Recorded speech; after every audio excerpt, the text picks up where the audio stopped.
Tu m'entends, Salut Mathieu? Thibaut, je t'entends très bien. Est-ce que toi tu Ok, m'entends? très bien. Bon, c'est parti sur le micro de la webcam. J'espère que la qualité est plutôt Ouais, bonne. alors tu as essayé de brancher ton super micro Yeti tout à l'heure, ça n'a pas marché. Il Dommage, est ça là, sera le mais il casque. servira à rien.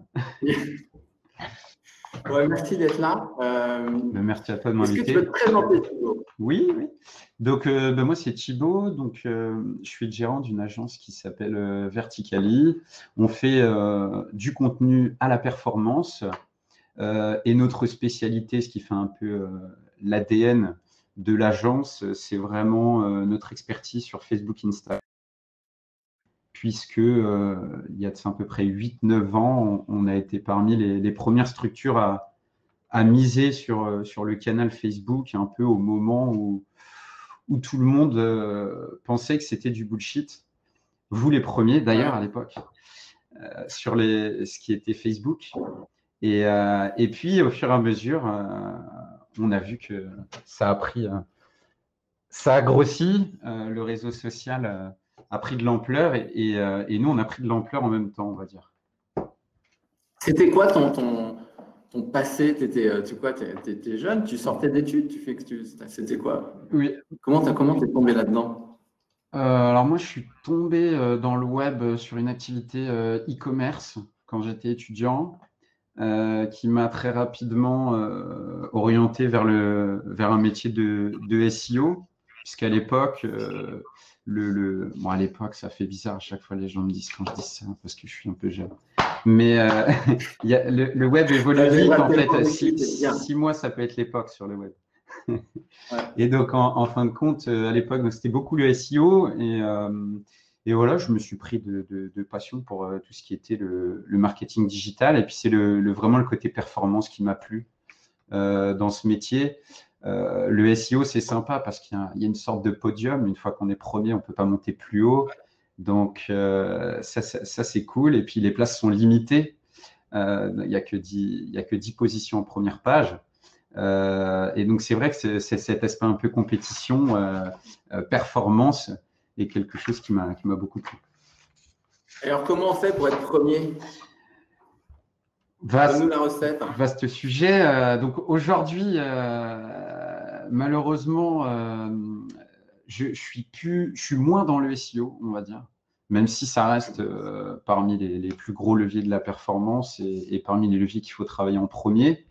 Maintenant, on est vraiment plus sur Facebook, Instagram, parce qu'à l'époque, en fait, j'avais un média qui s'appelle Pause Caféine. Et nous, ce qu'on aime bien, c'est un peu décortiquer l'algorithme de Facebook, comprendre. À l'époque, en SEO, j'étais black hat un peu, donc j'aimais bien déjà ce côté faille, comprendre l'algorithme, comprendre ce qui fait qu'un site remonte en première position ou descend. Et dans Facebook, on a aussi cette logique, puisque on a tout un tas de data qui viennent impacter le reach d'un post. Ouais. Et Alors, Rich Post, c'est quoi? la portée, le nombre de personnes qu'on peut atteindre avec une publication, qu'elle soit sponsorisée ou non d'ailleurs. Et donc, il y a plein de choses sympas à faire sur la plateforme pub de Facebook. Et j'ai un peu un master Facebook, entre guillemets. J'ai passé plus de 10 000 heures, je pense, sur la plateforme d'achat média depuis 5-6 ans. Et c'est ça Alors, qui comment fait on fait? la particularité de… D'accord. Alors, tu vas pas nous donner la recette pour être premier en référencement naturel, j'ai compris. Je suis très déçu. Mais est-ce que tu vas le faire pour Facebook? On peut donner quelques pistes, oui, on peut donner quelques pistes. Vas-y, vas-y. Euh, Je ne sais pas par où commencer. Je ne sais pas s'il y en a qui ont des questions dans le chat parce que je sais que Poser des questions à Thibaut, il a du mal le- à se lancer sur Facebook. il y avait un objectif aussi de mettre le pied à l'étrier sur des personnes qui voudraient se lancer dans le lead. Ouais. Euh, Non, mais décris-nous comment faire une campagne qui marche sur Facebook. alors, si on veut faire l'emphase sur Facebook, tout d'abord, nous, on fait beaucoup de l'acquisition mobile. C'est un peu ce qui peut nous différencier des autres acteurs que tu as pu interviewer. Nous, on va avant tout aller chercher du mobile note. Donc, ce qu'il faut savoir, c'est Ouais. qu'aujourd'hui, le web tend à 70% de consommation mobile quasiment. Et donc, c'est le segment de marché qui est en plus forte croissance. Et donc, nous, Verticaly, la volonté, c'est vraiment de jouer sur la verticalité du téléphone et donc d'appréhender des utilisateurs dans un contexte vertical. Et je parle de ça parce qu'on oublie souvent, mais Facebook, c'est 99% de trafic consommé via l'application. Instagram aussi, LinkedIn ne doit pas être très loin. D'ailleurs, je parle de Facebook, mais on fait tous réseaux sociaux de manière un peu plus globale. Et donc, il faut bien comprendre avant de se lancer le contexte. On va adresser des personnes qui sont sur leur mobile, soit ils ont ouvert Facebook parce que c'est la pub à la télé et que ça les fait un peu chier. Donc dans ce cas-là, premier conseil, ne pas faire une pub chiant sur Facebook pour vendre de l'immobilier parce que la personne, c'est pour ça qu'elle est sur Facebook à ce moment-là. La personne. Pas chiant, ça veut dire quoi? C'est quoi une pub pas chiante? Je vais y venir, ouais, une pub pas chiante, c'est une bonne question. L'utilisateur, il peut être en train de, je sais pas, il peut être chez le médecin, il peut être en train de faire la queue et puis il ouvre Facebook. Il peut être dans les transports, bon, un peu moins en ce moment. Mais ce qu'il faut bien comprendre avant, au-delà de comment bien cibler un prospect, comment faire des landing pages, ce qui est important, c'est surtout le contexte. Donc, c'est des mobinotes qui n'ont pas forcément le temps, qui ne sont pas forcément très captifs. Et c'est ça la grande différence, notamment avec Google Ads, AdWords, dont les autres invités ont pas mal parlé. C'est que sur Facebook, on n'est pas sur des intentionnistes, on est plutôt sur des personnes qui sont sur un moment de vie où ils procrastinent, où ils ont un peu de temps à perdre. Mais en tout cas, même s'ils ne sont pas intentionnistes, ils ont du temps. Et donc, nous, ce que doit se poser comme question l'annonceur, c'est comment, dans ce contexte, je dialogue avec mon prospect. D'ailleurs, j'ai bien aimé sur Lead Value l'emphase sur le fait qu'il faut dialoguer avec un prospect et pas forcément réciter un script, etc. Mais ça va être un peu la même chose. C'est vrai que aujourd'hui, qu'est-ce qui fait une bonne pub? Nous, ce qu'on fait dans notre métier de générateur de lead, grosso modo, on va dire aux gens achetez du Pinel. Donc, nous en tant qu'agence ou en tant que société qui fait de la génération de lead, on va avoir une approche très publicitaire, limite chiante, puisque on va dire à la personne, bah voilà, fais une simulation en loi Pinel ou obtiens un guide en loi Pinel, mais tout le monde a compris que c'était pour vendre quelque chose. Donc aujourd'hui, jusqu'à récemment sur Facebook, il y avait moins d'activités de lead. Donc il y a de ça 1 ou 2 ans, on avait des prospects qui n'étaient pas forcément au fait qu'une simulation ou donner ses coordonnées pour obtenir un guide ou donner ses coordonnées dans un formulaire signifiait un rappel téléphonique. Aujourd'hui, on est quand même dans un contexte où, avec l'isolation à 1 euro, par exemple, toutes les personnes qui consomment les réseaux sociaux ont compris qu'en laissant ces coordonnées, on va se faire rappeler. Alors après, par rapport à ce que disent les autres intervenants, ils ne savent pas vraiment qui les rappelle, effectivement, puisque comme ils sont dans un contexte de mobilité, ils sont sur leur téléphone, ils ne sont pas hyper captifs et ils ne retiennent pas forcément le nom du site. Donc, bien généralement… Alors juste avant que je te laisse continuer, je vais faire quand même un petit commentaire là, parce que tu as l'air de rien, en fait, tu abordes pas mal de points importants. Le premier, c'est que quand vous faites des pubs, vous faites appel à des gens qui vont faire des pubs pour vous, pour avoir des leads sur l'investissement immobilier. Vous êtes dans un contexte où vous n'êtes pas tout seul. Il n'y a pas que du Pinel. Il y a aussi d'autres gens qui vont vendre des crèmes, des voitures et des isolations à 1 euro. Et les isolations à 1 euro, c'est hyper pertinent de les mentionner parce qu'ils ont bastonné le web parce que c'était hyper rentable et que tout le monde disait super, je fais isoler mes comptes pour 1 euro, j'y vais, ça me coûte un café, quoi. Et ça, donc il y a eu un aspect évidemment déceptif derrière quand les gens ont compris exactement de quoi ils retournaient sur la réalité de la mise en place de ce service-là. Et et ça a accru, je dirais, leur réticence à laisser les coordonnées et à se laisser faire, je dirais, par des pubs comme ça, un peu frontales, qui marchaient bien, hein, parce que c'était des pubs chiantes, mais elles marchaient parce que il n'y avait pas encore il y avait pas encore cette maturité, cette réticence, je dirais, des internautes qui nécessitait de faire autre chose. Donc, vous faisiez une pub réduction d'impôt, ça marchait bien, quoi. Sauf que c'est en train de changer. C'est ce que tu es en train de dire, Thibaut. Et il va falloir s'adapter. Ça veut dire que si vous continuez, ben, dans 6 mois, vous allez avoir des gros problèmes de génération de leads. Parce que ça ne marchera plus, ça sera très cher, vous aurez moins de volume. Oui, effectivement. Et donc là, on reviendra. Tu vas nous continuer à nous expliquer, j'espère, c'est quoi une pub pas chiante? Alors, avant de partir dans la pub pas chiante aussi, pour bien expliquer la différence pour ceux qui souhaiteraient se lancer, sur Google, on va être en concurrence. Comment se forme le prix d'une annonce pub, en fait? Sur Google, on est en concurrence avec des personnes qui enchérissent au niveau de la pub sur un même mot-clé. Sur Facebook, la problématique, elle est tout autre parce qu'on est en concurrence avec tous les secteurs et tout le monde. Comme tu l'as dit, contre l'isolation, contre des personnes qui vendent de l'énergie, contre les promoteurs qui font des campagnes de branding. Et donc, quand on fait des campagnes à la performance sur Facebook, c'est un système d'enchères et Facebook vend à celui qui enchérit le plus.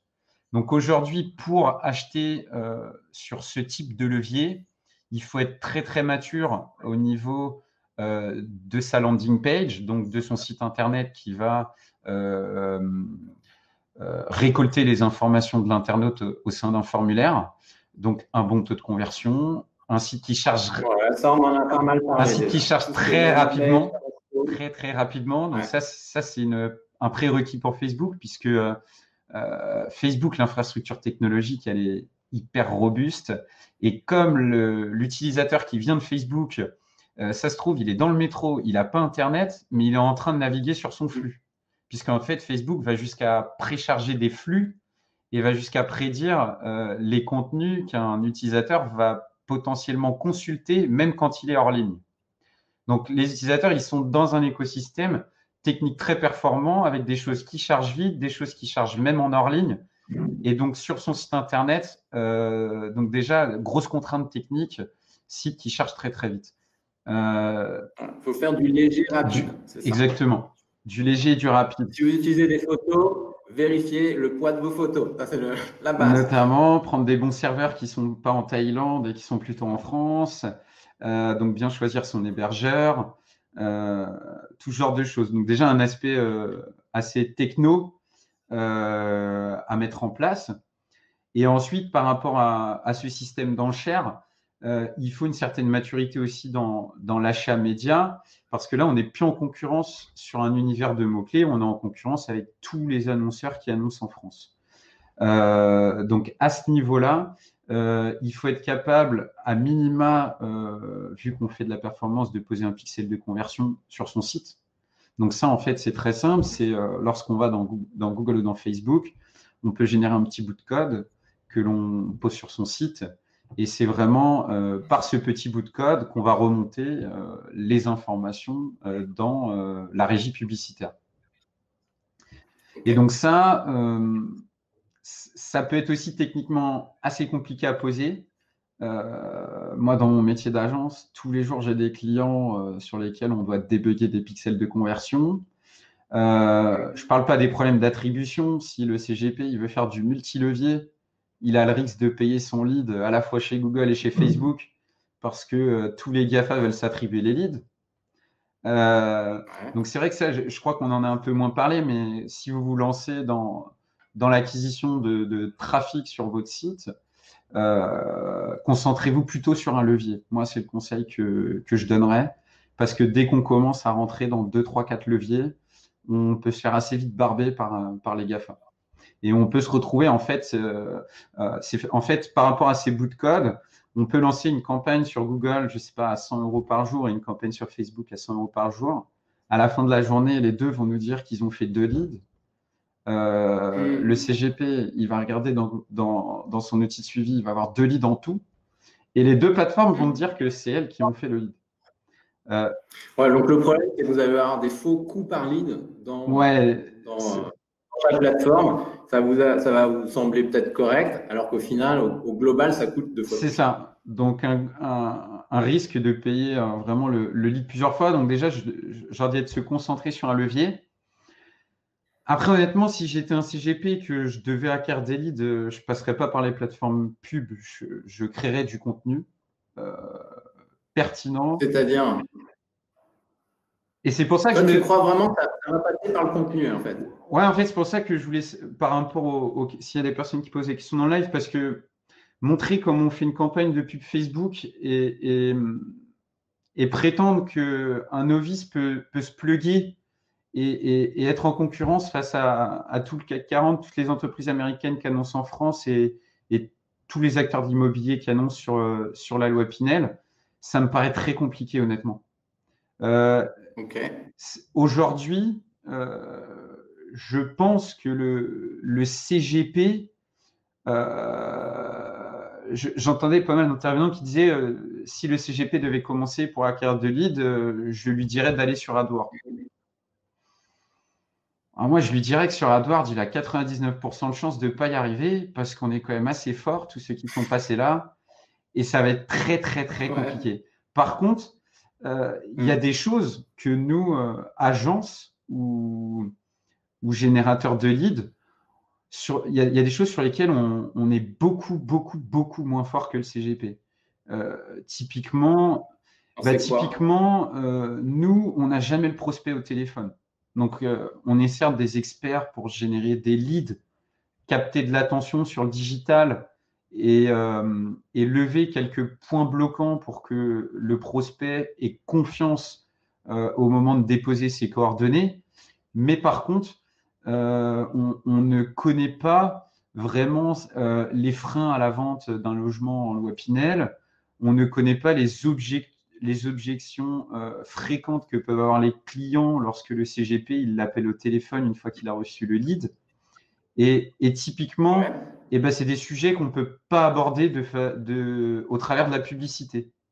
Alors que le CGP, lui, de par son expérience, de par les retours clients, de par les points bloquants qu'il a pu observer sur les différentes ventes qu'il a pu réaliser, il va être à même de pouvoir tout de suite orienter des discussions ou de pouvoir créer des contenus qui lèvent les interrogations.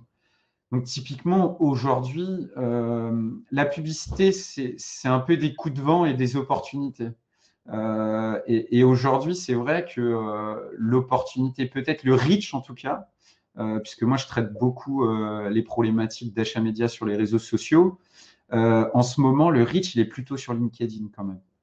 C'est-à-dire que sur Facebook, Facebook, si 1000 personnes te suivent sur ta page, que tu commences à créer du contenu et que tu commences à nourrir une audience en conseil, sur une publication, tu vas toucher 4 à 8% de ton audience. Si ta page est petite, tu vas en toucher beaucoup. Au début, tu vas pouvoir peut-être en toucher la moitié, mais si tu grossis à 3, 4, 5 000 abonnés, tu vas finir par toucher plus que quelques centaines de personnes.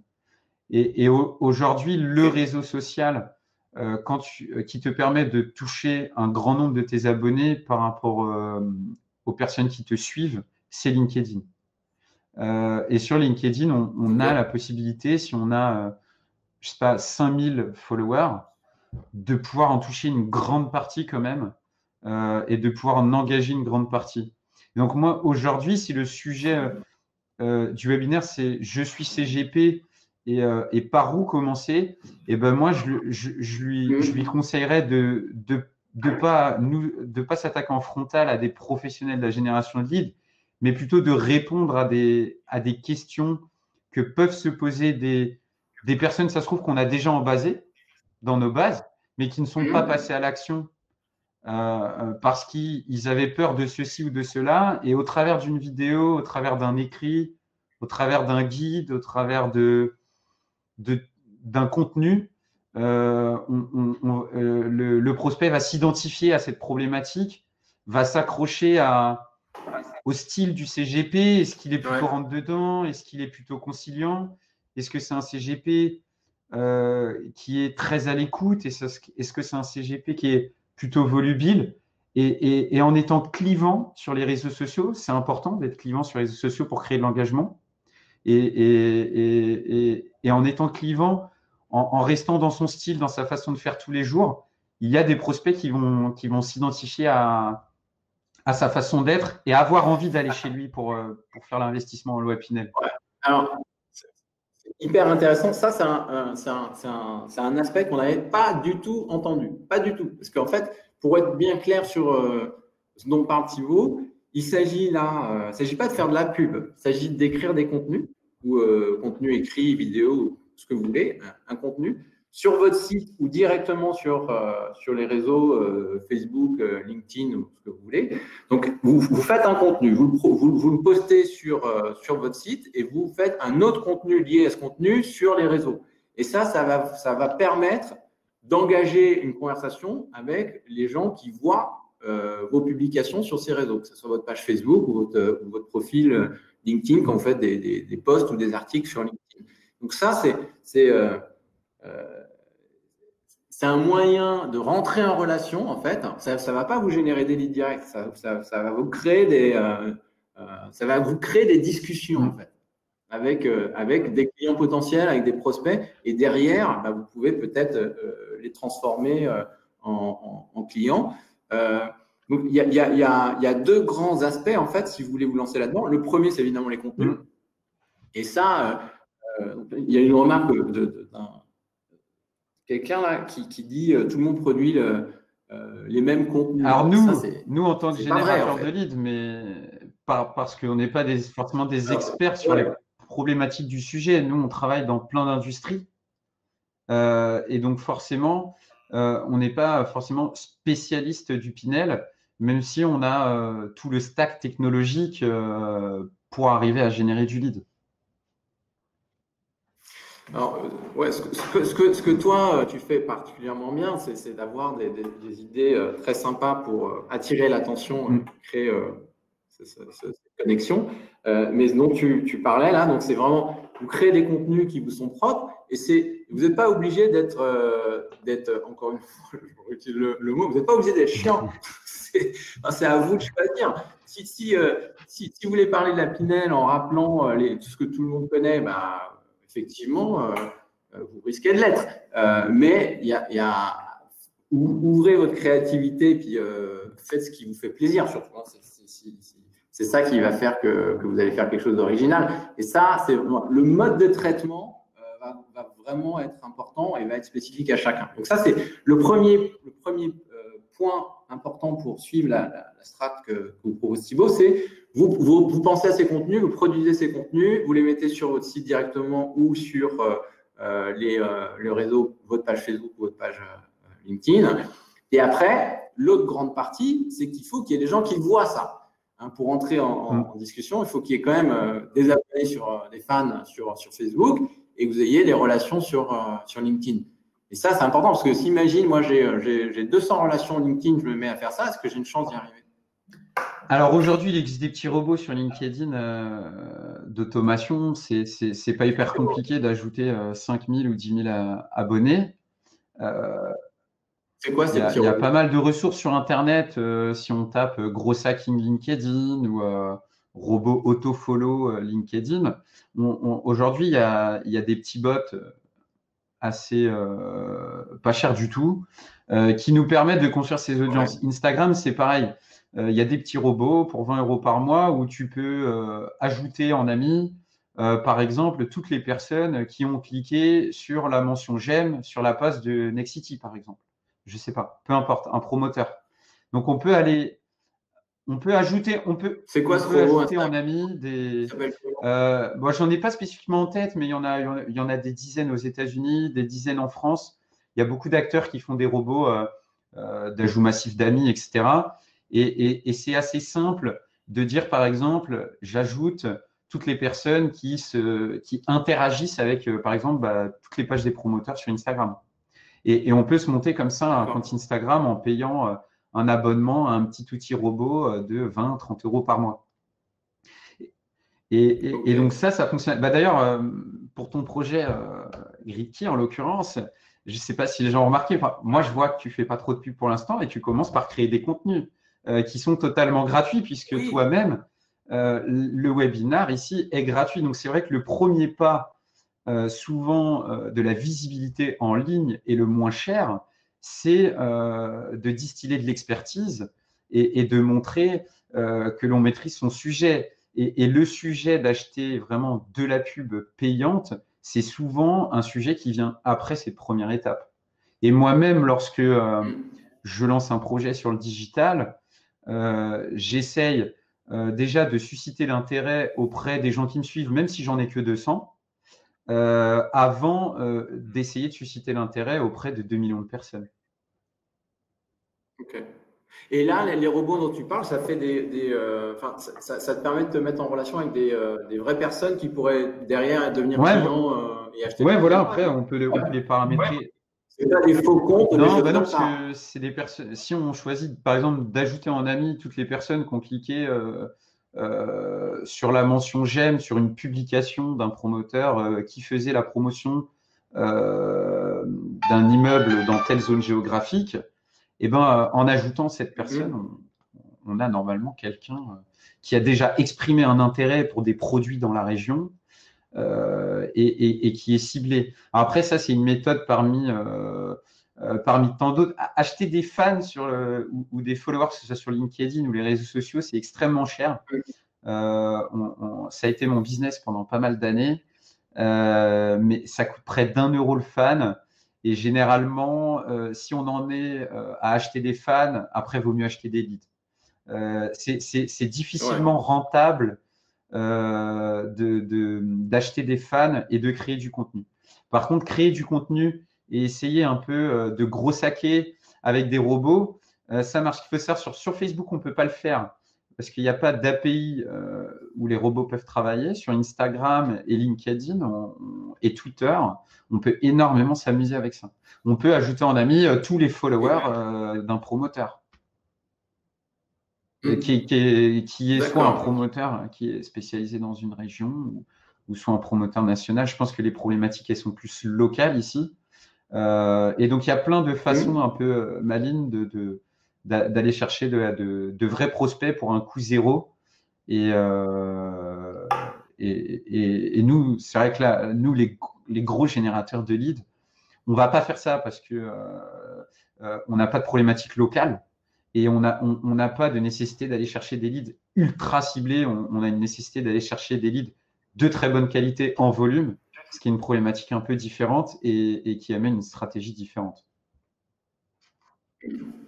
Ouais, donc ça, c'est une stratégie contenu plus publication sur automation des comptes, un peu auto-follow, ça marche très bien. Ça va pas vous faire des volumes en milliers, mais ce n'est pas ça dont vous avez besoin. Donc, ça fonctionne. Ça prend du temps parce qu'il faut que la machine prenne. Il faut que vous ayez quand même une crédibilité, je dirais, et une profondeur de contenu qui rassure les gens avec qui vous allez engager ces discussions. Typiquement, j'avais vu, excuse-moi de te couper, j'avais vu une fois, on m'avait parlé comme ça d'un CGP qui payer des étudiants pour faire la queue, la veille que la promotion soit commercialisée à 8 h du matin le lendemain, toute la nuit rester, il faisait la queue, machin. Et il racontait cette anecdote sur ses réseaux sociaux. Et en fait, les gens en parlaient à d'autres gens. Ils disaient, putain, ce promoteur, c'est un taré. Regarde, il va faire la queue à des gens 24 heures avant l'ouverture d'un truc pour choper le meilleur bien Pinel de la promotion pour le compte de ses clients. Moi, j'ai envie d'aller chez lui parce que je trouve que ses techniques, elles sont sympas. Il a de l'idée. Il ne fait pas comme les autres. Et donc, je pense que c'est ça que le CGP qui démarre sur le digital et qui veut quelques leads par mois, je pense qu'il doit se démarquer en montrant un peu ses différences par rapport aux autres. Et ne pas hésiter à être clivant, ne pas hésiter à montrer qu'on fait des choses différentes parce que sur Internet, on ne s'identifie pas à des personnes trop lisses. On s'identifie à des personnes qui ont des partis pris. Typiquement, ne pas hésiter à dire moi, les SCPI, j'y crois pas. L'immobilier de bureau, c'est nul, faites du Pinel. Donc, chaque CGP a son avis et ses avis sur les produits d'investissement qu'il faut privilégier. Donc, il ne faut pas hésiter à être soi-même, en fait, et c'est ça qui fonctionne. Être authentique et donner son avis, même si tout le monde n'est pas d'accord, mais au moins, on va cristalliser des personnes qui seront très d'accord avec ce qu'on dit. Ouais. Alors, clivant, je suis complètement d'accord. Il faut faire attention tout de même. Il s'agit de, quand on dit clivant, c'est authentique, c'est-à-dire parler sans filtre comme si vous étiez ce que vous avez dans la tête, quoi. Donc, par contre, si vous avez une stratégie de clash, d'affrontement un peu frontal avec voilà, les SCPI ou je ne sais quoi, ou tel promoteur ou tel concurrent. Alors, ça fonctionne, hein, vous allez avoir probablement des réactions. Par contre, moi, il faut avoir le caractère qui va avec ça. Il faut pouvoir aimer vivre dans ce contexte-là et vivre aussi avec les effets de bord qui vont avec un positionnement. Oui, bien sûr, on peut avoir des commentaires négatifs. Ah bah oui. Si vous aimez le consensus, faites pas ça. Ça, c'est plus pour les agences que le consensus, mais justement, le CGP, je lui conseillerais de pas trop être là-dedans. Justement parce que nous, on ne peut pas le faire. Okay. Sinon…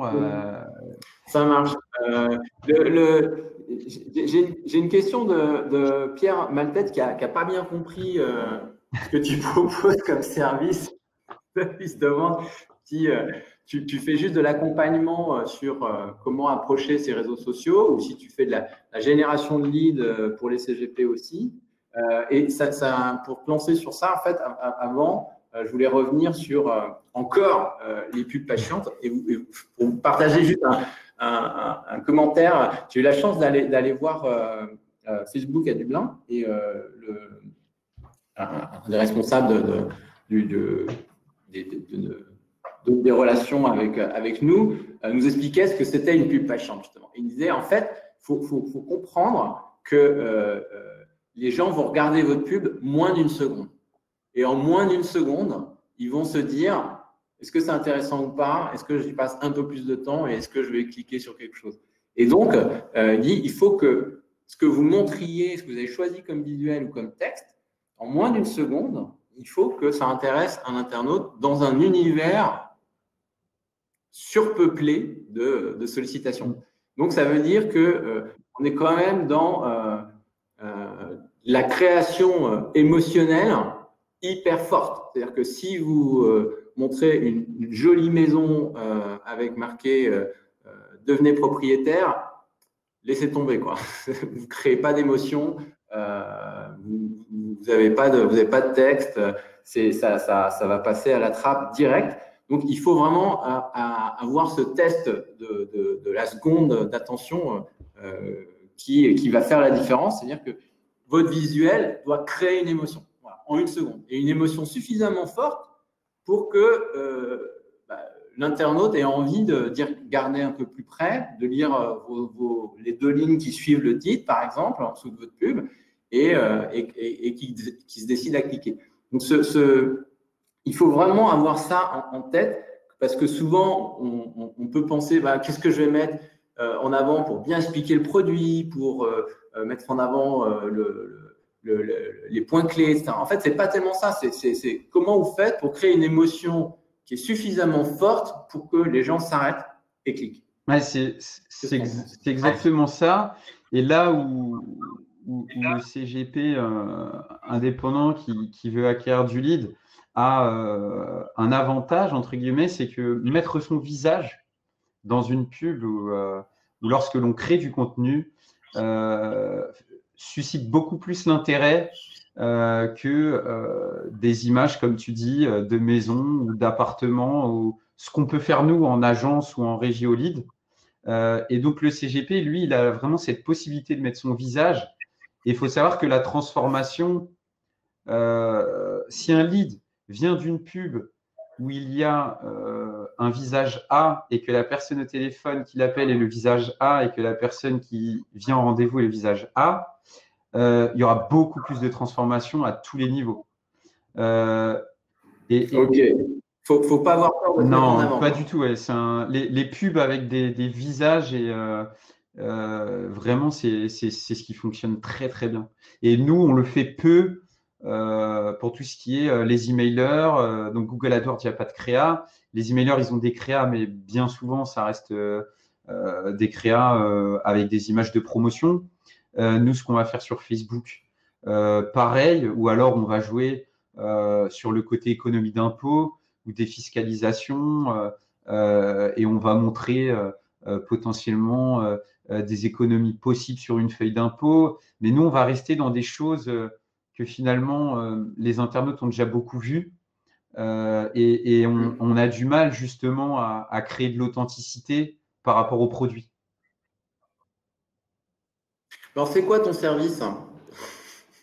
Explique-nous. Tu parlais en tout début d'entretien, tu disais, moi, je fais du contenu à la performance. Alors, moi, je connaissais les leads à la performance. C'est quoi le contenu à la Alors, performance? on fait. Alors, pourquoi on dit contenu à performance? C'est parce que on se positionne en tant qu'agence, nous. Donc, on n'est pas une régie au lead, donc comme peut l'être Finanzen, par exemple. C'est-à-dire que nous, on ne commercialise pas en direct nos leads. On se focalise sur le fait d'avoir un avantage concurrentiel au niveau de l'achat média. Et typiquement, on est plus en train de développer là, des technos d'IA pour améliorer nos achats publicitaires, etc. Et donc, on va vraiment tirer la valeur ajoutée vraiment au niveau de l'achat. Et on va laisser tout ce qui est la partie commercialisation à d'autres acteurs. On fait aussi du conseil. Et pourquoi le contenu à performance? C'est parce qu'à la base, lorsqu'un acteur veut faire de la publicité sur le digital, on avait remarqué que c'était quelque chose de très siloté, où bien souvent l'acteur faisait appel à une agence créa, donc qui pensait des Mhm. créas pour le digital sans vraiment savoir quel allait être le contexte de consommation sur le digital. Donc, bien souvent, des créas pensés pour une consommation d'ordinateur de bureau.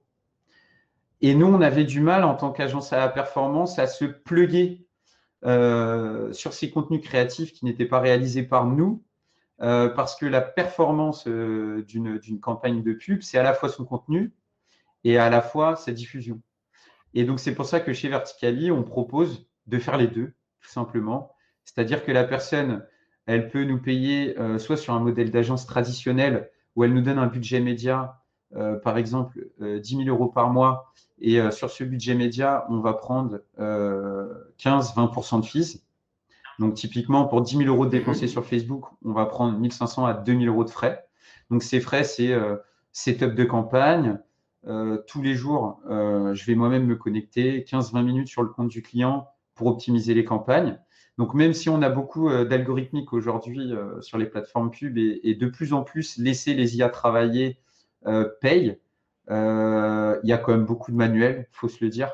Uploader Mhm. des campagnes, penser des contenus créatifs pour tous les emplacements de Facebook. Il y en a plus de 20. Il y a la marketplace, il y a le Messenger, il y a les stories, il y a les vidéos in-stream. Il y a sur Facebook maintenant, c'est énorme le nombre de formats qu'il y a. Donc, penser des formats pub pour tous ces formats, c'est assez compliqué. Et donc, nous, on va intervenir à ce niveau-là pour penser des formats pub adaptés au canal de diffusion. Donc, finalement, une idée très simple se cache derrière le contenu à la performance, qui est faire une créa pensée pour Facebook si on fait de la pub sur Facebook. Ouais, ça, c'est un point important. C'est-à-dire que si vous voulez faire de la génération de leads, peu importe le sujet d'ailleurs, mais il va falloir il y ait une maîtrise de la technicité propre à chaque levier, hein, Facebook, AdWords, Instagram, l'emailing, etc. Vous en avez peut-être un peu touché du doigt là, avec ces entretiens.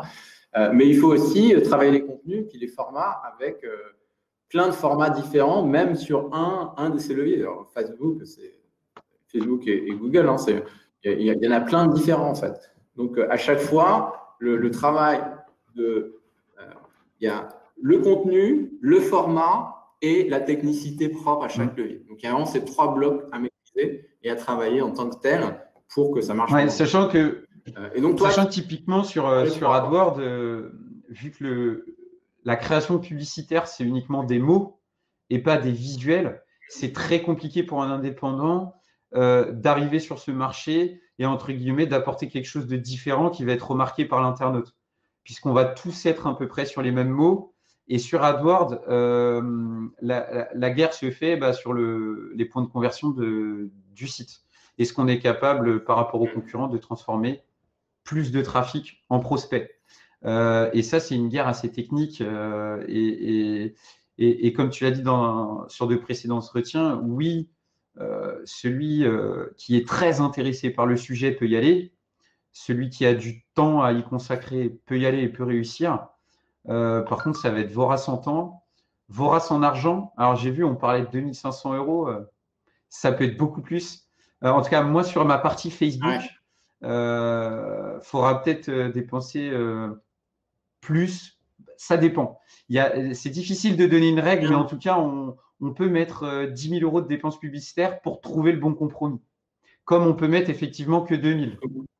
Mais on ne le sait pas avant de se lancer. Mais tu attends de pouvoir mettre plus que 2 000 euros si on veut y arriver sur Facebook, quoi, si on se lance. Ouais, alors nous, nous qui sommes du milieu avec 2 000 euros, en réalité, nous, on pourrait y aller parce qu'on comprend les attentes, on connaît les freins. Donc nous, quand on veut lancer un nouveau levier, il nous faut assez peu d'argent en tant que professionnel. Mais celui qui n'est pas professionnel, il va tâtonner pendant assez longtemps avant de trouver vraiment la bonne landing page, le bon marketing, déjà le bon site, la bonne landing page qui fonctionne, ensuite le bon formulaire, la bonne méthodologie. On le voyait sur Lead Value avant, envoyer des textos en automatique, ça c'est de la technique.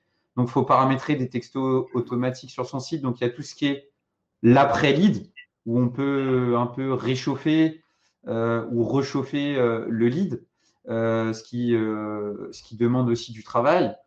Et puis ensuite, il y a tout ce qui est lié aux pixels de conversion. Il y a plusieurs façons de poser les pixels sur un site. Il y a plusieurs événements qu'on peut traquer quand on pose un pixel sur un site. Il y a plusieurs ensuite façons sur Facebook de rechercher des audiences affinitaires.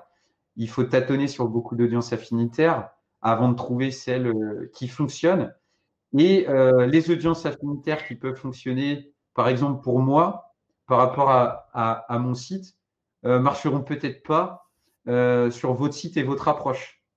Et donc, on ne sait pas par avance quelle va être l'audience affinitaire la plus performante pour servir son discours. Et donc là, on peut mettre 2 000 euros sur 10 audiences avant d'en trouver une qui fonctionne. Le novice, il va peut-être s'orienter vers des segments d'audience qu'il pense, lui, pertinents et qui ne vont pas du tout. Je vais donner un exemple. Sur Facebook, on a un segment d'audience de CSP+, à savoir des propriétaires qui, a priori, ont des revenus de 2 500 à 5 000 euros par mois.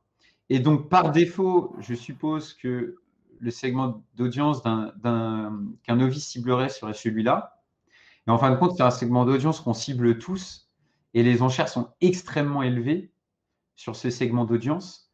Et donc, la résultante pour un nouvel entrant serait que le coût par 1000 affichages publicitaires sur ce segment d'audience serait 10 fois plus élevé que si on ciblait un autre segment. Et donc, en fait, le nouvel entrant, il va se retrouver en concurrence face à des acteurs hyper matures qui ont déjà des pages de vente très compétitives.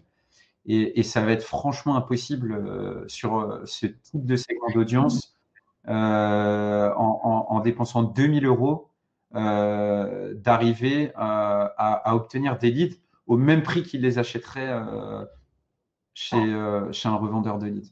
Ça serait beaucoup plus cher. D'accord. Donc Facebook, mais je peux faire le parallèle avec le native. Le native, avec 2 000 euros, on ne fait rien. Le native ads, par exemple, pour ce qui est des encarts sur Le Monde, etc. Le native, il faut au moins 5-10 000 euros pour trouver le bon compromis et être sur un coût par lead équivalent à ce qu'on l'achèterait ailleurs. Merci Thibaut, c'est intéressant, même si les dernières remarques sont peut-être un peu plus déprimantes parce que ça veut dire que c'est vraiment cher et que c'est facile de se faire scalper hein, quand on se lance sur le marché. Avant que je te dise au revoir, est-ce qu'il y a d'autres questions que vous voulez poser à Thibaut? Est-ce que tu veux nous donner, avant pour partir, là, un exemple de créa dont tu étais très content sur un exemple ce que tu as fait sur alors un dispositif un peu original que tu veux nous partager, nous expliquer? J'en ai. Si, on avait pu faire des créas vidéo. Typiquement, tout le monde voit bien sur beaucoup de landing page Pinel, il y a ce camembert avec quel pourcentage du prix du bien est financé par le particulier, quel pourcentage. On l'avait animé en vidéo et donc on peut animer.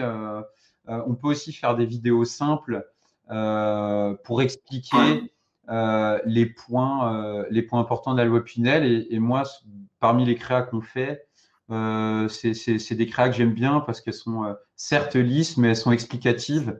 Elles durent pas longtemps et la vidéo est un format qui est de plus en plus engageant. Donc le problème est le coût. Mais sinon, c'est les vidéos que j'aime bien. En termes d'image, nous, on va être très algorithmique.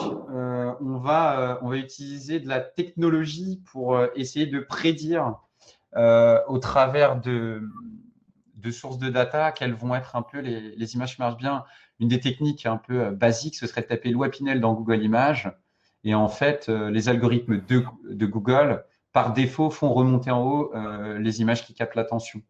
Donc ça, voilà, ça peut être un début de technique pour trouver des images qui fonctionnent. Nous, on va beaucoup passer par des techniques comme ça de scrapping et on va essayer de trouver des approches tant au niveau des images que des wordings qui sont assez data sourcées tout en parallèle en essayant d'être créatif et en apportant aussi de la nouveauté. On peut jamais se satisfaire d'une seule approche. Sur Internet, il faut toujours ne jamais mettre ses œufs dans le même panier parce que les GAFA changent vite, les algorithmes pub changent vite, les reach organiques changent vite. Et donc, c'est vrai que le plus simple pour moi reste de créer du contenu et de le diffuser sur toutes les plateformes de façon gratuite. Ça marche. Thibaut, merci beaucoup pour cette approche un peu différente de ce qu'on avait entendu, là, beaucoup plus orientée sur le contenu et puis sur ce que vous pouvez faire sans pub, avec des petits robots peut-être. Hein, et notre landing page, pour ceux qui veulent voir, parce que je sais qu'il y en a d'autres qui ont donné leur LP, nous on travaille sur Investiloc en ce moment. Là, pour ceux qui veulent aller voir. Je crois que une personne. Tu peux répondre à une question. Ouais, c'est ça, il faut répondre à une question. J'ai remarqué qu'on ne peut pas poster en tant qu'intervenant. Question. Ça permettra je vais mettre les deux sites, notre LP et notre agence, en réponse aux derniers commentaires pour ceux qui veulent aller voir. Ouais. Donc, Pierre Maltête aura peut-être la chance d'avoir en réponse à son remerciement tes deux URL pour. Je n'ai pas vu le commentaire de Pierre. Ok, il y a 3 minutes. J'ai répondu au commentaire le plus ancien et pas le plus récent, du coup. Attends, je vais remettre sur Pierre. Parce que c'est vrai que ça doit être plus simple de les mettre en haut. Merci à toi, Mathieu, aussi. Et puis, au plaisir. C'était très sympa que tu passes. Ça y est, les deux liens sont là. Je te dis à très bientôt. Au revoir. Salut Thibaut. Alors, moi aussi, je vous dis au revoir. C'est le dernier entretien que j'avais prévu. Donc, ça a été un plaisir de faire ces entretiens parce que c'est des personnes que je connaissais déjà. Mais finalement, ils ne m'avaient pas raconté forcément tout comme ils l'ont fait là. Et je trouve qu'ils l'ont fait avec beaucoup de grâce et de transparence. Donc, j'espère que ça vous a également intéressé. Et je vous dis peut-être à une prochaine fois. Portez-vous bien. À bientôt. Au revoir.